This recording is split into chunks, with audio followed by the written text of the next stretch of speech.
एउटा इन्ट्रेस्टिङ कुरा के छ भनेपछि नेचरको बारेमा यहाँ हेर्नु है। Tendon is made of inelastic collagen fibre. ठिक छ, इलास्टिक भनेको के हो? तन्किने। इनइलास्टिक भनेको नतन्किने। र त्यो इनइलास्टिक कोलाजेन फाइबर भनेको के हो? White connective tissue. White connective tissue भन्नाले कुन कनेक्टिभ टिस्यु?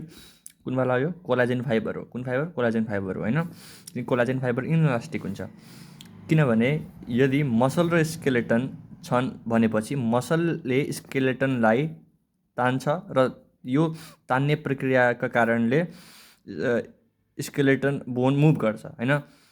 अब के छ भनेपछि हो कि नै, यदि जस्तै कि यहाँ मसल छ होइन, अब यो मसलले यसै औँला मैले माथि गरेँ नि त, अब मेरो किन माथि हो भनेपछि मसलले स्केलेटनलाई तान्यो होइन, अनि पो औँला मुभ भयो। त्यो त्यसरी पो औँला मुभ हुन्छ। स्केलेटन मुभ गर्दैन, मसल मुभ गर्छ। मसल कन्ट्र्याक्ट हुन्छ। मसल वास्तवमा मुभ पनि गर्दैन, मसल कन्ट्र्याक्ट हुन्छ होइन। अनि त्यो कन्ट्र्याक्सन कारणले चाहिँ यो के भन्छ भन्दा बोन माथि आउँछ। यदि मसल र बोनलाई तान्ने स्केलेटन चाहिँ इलास्टिक हुन्थ्यो भने, यदि यो मसल र बोनको बिचमा जो चिप्काउने जो टेन्डन छ त्यो इलास्टिक हुन्थ्यो भने, जो मसलले बोनलाई इलास्टिक हुन्थ्यो भने जो मसलले बोनलाई तान्ने इफिसियन्सी थियो त्यो घट्छ। हो कि नै? घट्छ नि त, किनकि इलास्टिक छ भनेपछि मसल चाहिँ कन्ट्र्याक्ट हुन्छ अनि बोन पनि इनर्सियामा छ। इनर्सियाको डिफिनेसन के थियो? कि कुनै पनि वस्तु यदि कुनै पनि स्थितिमा रहिराख्न चाहन्छ, जस्तै कि त्यो मुभिङ मोसनमा छ भने मुभिङ मोसनमै रहिराख्न चाहन्छ, र यदि त्यो स्टेबल मोसनमा छ भने त्यो स्टेबल मोसनमै रहिराख्न चाहन्छ।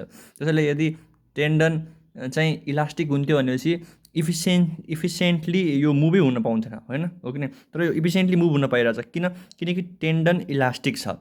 जस्तै कि यो के भयो भनेपछि यो चाहिँ हाम्रो बोन भयो, यो चाहिँ हाम्रो मसल भयो, यो चाहिँ टेन्डन भयो। यदि टेन्डन चाहिँ के हुन्थ्यो? यो टेन्डन इलास्टिक हुन्थ्यो भने यो तन्केर जान्थ्यो, यो आफै कन्ट्र्याक्ट हुन्थ्यो, तन्किन्थ्यो, छोटो हुन्थ्यो। मतलब यो बोन मुभ हुन्थेन क्या। दिमागमा कल्पना गर्ने क्या, यो बोन चाहिँ के हुन्छ? कब यो चाहिँ खुम्चिन्छ अनि यो बोन पनि खुम्चिन्छ, तब मात्र खुम्चिन्छ यदि टेन्डन के हो? इलास्टिक हो।